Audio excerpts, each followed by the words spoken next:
चंदू के चाचा ने चंदू की चाची को चांदी के चम्मच से चटनी चटाई। मैं आपको कोई फिल्म का गाना नहीं सुना रही हूँ। मैं बस ये बताना चाह रही हूँ कि ये जो मैंने जो लाइंस जो सेंटेंस बोले, इसे हम ग्रामेटिकल या व्याकरण की भाषा में कहते हैं टंग ट्विस्टर। तो सबसे पहले टंग का मतलब तो ज़बान होती है हमारी, और ट्विस्ट का मतलब होता है घुमा देना या उलझा देना। ठीक है, तो वो सेंटेंस होता है जो हमारी टंग को उलझा देता है या घुमा देता है, यानी हम उसको सही से प्रोनाउंस नहीं कर पाते हैं। तो आइए बात कर लेते हैं। जी हाँ, एक इंग्लिश में ग्रामर में चैप्टर आता है टंग ट्विस्टर का। तो टंग ट्विस्टर का मतलब बेसिकली क्या होता है कि a sentence is going to be twist your tongue, यानी आपकी ज़बान को वो लड़खड़ा दे रही है या उलझा दे रही है। तो जो भी मैंने बोला था ना चांदी का चम्मच वाला, तो ये अगर हम जल्दी जल्दी बोलें तो मतलब हमारे मुंह से नहीं निकल पाएगा। उसी तरह से अमिताभ बच्चन जी का एक था फिल्म का कच्चा पापड़ पक्का पापड़। अब अगर मैं इसे जल्दी जल्दी बोलूँ कच्चा पापड़ पक्का पापड़, कच्चा पापड़ पक्का पापड़, कच्चा पापड़, तो मतलब मेरे मुंह से अभी नहीं हुआ लेकिन लड़खड़ा जाएगा।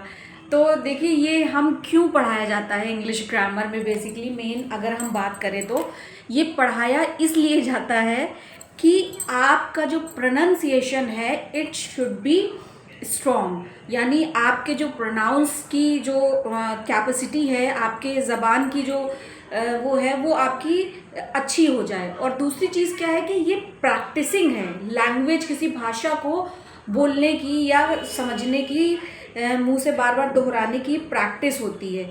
ठीक है, और एक चीज़ ये भी है कि इससे हमारा जो मतलब लर्निंग ऑफ लैंग्वेज है, यानी हम जो लैंग्वेज यूज़ कर रहे हैं, क्योंकि देखिए हिंदी में मैंने बताया, अभी यही चीज़ इंग्लिश में भी बहुत सारी वो एक और है रेड लॉरी और येलो लॉरी। इसी को बार बार मतलब बोले आप red lorry yellow lorry, red lorry yellow lorry, तो मतलब आप नहीं बोल पाएंगे, आपकी ज़बान जो है उलझ जाएगी। तो हिंदी और इंग्लिश दोनों में ही ये होता है। तो ऐसा नहीं कि इंग्लिश सीखते हैं जो लोग हिंदी लैंग्वेज सीखते हैं उनको ये कराया जाता है। तो ये जो है मतलब एक ये है कि आप कहीं पे कोई गेम्स वगैरह भी होते तो फ़न के लिए भी इसका यूज़ होता है। और बाकी मैंने बताया प्रोनंसिएशन को स्ट्रॉन्ग करने के लिए, और जो इंग्लिश बोलने या हिंदी बोलने या एनी लैंग्वेज उसकी स्पीड को अप करने के लिए यूज़ होता है। तो आई थिंक अब आपको टंग ट्विस्टर समझ में आ गया होगा, और टंग ट्विस्टर का मीन्स क्या है और ये है क्या, तो I think it will be cleared now.